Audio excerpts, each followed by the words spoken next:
अस्सलाम वालेकुम नाजरीन, मैं हूँ आपका मेज़बान उमर बन राही। और मैंने बहुत टाइम बाद एक व्लॉग बनाया है कि हाफिज़ हफीज़ुर रहमान गिलगित बल्तिस्तान के मुस्लिम लीग के रहनुमा हैं। उन्होंने एक प्रेस कॉन्फ्रेंस की है कि इस इश्यूज़ के हवाले से, इस गवर्नमेंट के हवाले से, तो उन्होंने कहा कि गिलगित बल्तिस्तान का रिकॉर्ड का करप्शन किया हुआ है।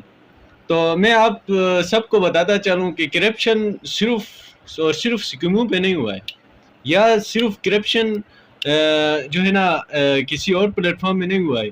हमारे एजुकेशन है, कल को हमने ऐसी बनना है, कल को हम में से कम्युनिटी में, पब्लिक में से, स्टूडेंट्स में से हमने ऐसी बनना है, डीसी बनना है, पॉलिटिक्स में जाना है, सहाफ़त में जाना है, कहीं किसी भी प्लेटफॉर्म में जा सकते हैं। तो उसी के लिए ही एक कंप्यूटर्स का कोई टेंडर पास हुआ था। तो अब मैं अपने कबायली इलाके में जाता हूँ। जब मैं कबायली इलाके के स्कूलों में जाता हूँ, तो मैं देखता हूँ तो वहाँ पे कंप्यूटर्स ही मौजूद नहीं है। मैं वहाँ के बच्चों से पूछता हूँ कि ये क्या है? मैं कंप्यूटर का कोई पिक्स दिखाता हूँ तो वो कहते हैं ये पैसे बनाने वाली कोई मशीन है। तो सबसे पहले इसमें करप्शन हुआ है। बिल्कुल सही बोल रहा है कि हाफिज़ रहमान साहब ने इस प्रेस कॉन्फ्रेंस में ही बताया था। मैं और जो कड़वा है थू थू थू नहीं करना चाहिए। जिसकी जो सलाहियत है, जिसकी जो बुराई है वो तो हम तनकीद करेंगे ही करेंगे, लेकिन जो अच्छाई है उस पे भी नज़र रखना चाहिए। ये बिल्कुल सही कह रहा है हाफिज़ हफीज़ुर रहमान साहब, बिल्कुल सही कह रहा है कि इसमें करप्शन हुआ है और नाजायज़ तरीके से करप्शन हुआ है। और इस करप्शन में वो लोग भी शामिल है जो लोग इनके मंशूर नज़र थे, वो लोग भी यहाँ पे शामिल है। तो इसके बाद उन्होंने कहा कि इस दफ़ा के लीडर्स जो वोट पे मुंतखब नहीं हुए हैं, जो वोट पे मुंतखब हुए थे, वो कहीं पे लोटे बन के, बिल्कुल एब्सोल्युटली राइट। मैं इस बात पे आपको सैल्यूट पेश करता हूँ कि ये वही हुआ है जो होना चाहिए था। और अवाम का मैंडेट नहीं है, बिल्कुल अवाम का मैंडेट नहीं है। हल्का 2 में देखें, पहले फतहुल्लाह खान साहब को बिठाया, कोई गलती हो गई तो जमील अहमद साहब उसको गिरा के जमील को बिठाया, या जमील से गलती हो गई तो फतहुल्लाह खान को बिठाया। तो ये तारीखी एक निज़ाम का एक तारीखी एक मलबा है जो गिलगित बल्तिस्तान में साबित हुआ है।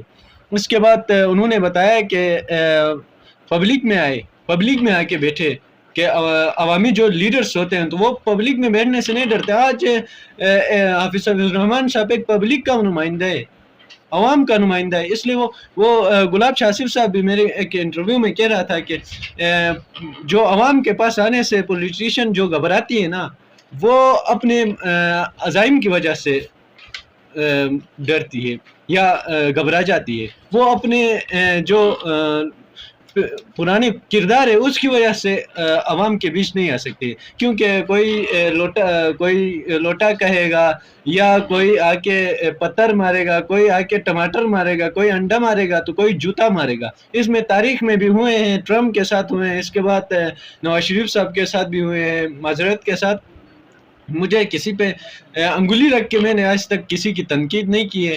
तो मैंने की है तो मैंने जो है ना किसी लिमिट तक जाके की है। तो इसके बाद उन्होंने कहा कि कैंसर के मरीज़ों के लिए स्कीम, इन्होंने कैंसर के जो पेशेंट्स हैं उनकी स्कीमों के बारे में बताया। तो मैं सबसे पहले ये हाफिज़ रहमान साहब से पूछता हूँ कि ये कैंसर होती क्या है। मैं आप सबको बताता चलूँ, ये कैंसर सेल्स होते क्या हैं और कहाँ से क्रिएट होते हैं, कहाँ से पैदा होते हैं। ये हमारे इलाके में पावर हाउसेस तो आप सब जानते होंगे। पावर हाउसेस में जो जो उसका वो पाइप होता है, वो उसके अंदर जंग लग जाता है। उसी जंग के होते हुए पानी बह के आता है, तो उसी जंग की वजह से ही कैंसर सेल्स क्रिएट होते हैं, कैंसर सेल्स बनते हैं। तो फिर मैं हाफिज़ रहमान साहब से पूछता हूँ कि क्या हमें मरज़ की हल की तरफ जाना चाहिए या मरज़ की इलाज की तरफ जाना चाहिए। तो मैं इसको ज़्यादा इसको सामने रखते हुए कहना चाहता हूँ کہ کینسر کے پیشنٹس ہمارے گلگت بلتستان میں کیوں اتنے زیادہ ہو گئے، یہ وجہ بھی آپ کو پتہ ہے، یہ سب کچھ آپ کو پتہ ہے۔ کہ اس کے بعد میں جمیل احمد صاحب کے کل میں نے ایک ویڈیو دیکھا تھا، وہ یہ ہے نا کہ کچھ ایسے لوگوں کو لا کے بٹھایا گیا ہے جو ایک سوکس تو الگ پہنتے ہیں، دوسرے سوکس الگ پہنتے ہیں، ان کو سوکس پہننا نہیں آتا ہے، تو حکومت کیسے چلائے؟ مجھے حیرت ہو رہی ہے اس بات پہ کہ آپ لوگ سوکس نہیں پہن سکتے ہو تو آپ کیا حکومت چلاؤ گے؟ اس میں چلانے والے بھی ہو رہے، اور پولیس کے حوالے سے حافظ الرحمان صاحب نے بات کی اس پریس کانفرنس میں کہ ہماری پولیس کو چاہیے اس کے اوپر تحقیقات ہونے چاہیے۔ بالکل آج کیوں نہیں آ رہا ہے فتح اللہ خان صاحب پریس کانفرنس میں؟ کیوں نہیں آ رہا ہے گلاب شاہ صاحب؟ کیوں نہیں آ رہا ہے امجد صاحب؟ جمیل صاحب تو وہ گلیاں ڈھونڈنے والا وہ شخص، وہ اسمبلیوں میں گلیاں ڈھونڈ کے، وہ گلیوں کے پیچھے، وہ کچھ چیئرس کے گلیوں کے پیچھے چھپ کے بیچارہ وہ اسمبلی سے بھاگ کے آیا ہے۔ وہ کبھی جاتا ہے تو وہ وہاں پہ اسمبلی کے جو آگے فلورس ہوتے ہیں اس میں چھپ کے آ جاتا ہے، تو اسی سے وہ کیوں نہیں آ رہا ہے؟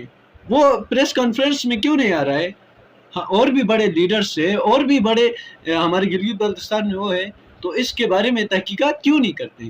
اس کے اوپر باقاعدہ تحقیقات ہونی چاہیے۔ یہ ایک قابل مذمت ہے یہ کیس، اور ایس ایس پی ظہور احمد صاحب کے اوپر بھی تحقیق ہونی چاہیے، تو اس کے اوپر تحقیقات ہونی چاہیے۔ تو ٹائم بھی بہت لانگ ہوتا جا رہا ہے، 20 منٹ سے اوپر گئے ہوئے ہیں، تو ملتے ہیں اگلے ولاگ میں، تب تک اپنا بھی خیال رکھے گا، اپنے اس چینل کا بھی خیال رکھے گا۔ اللہ حافظ۔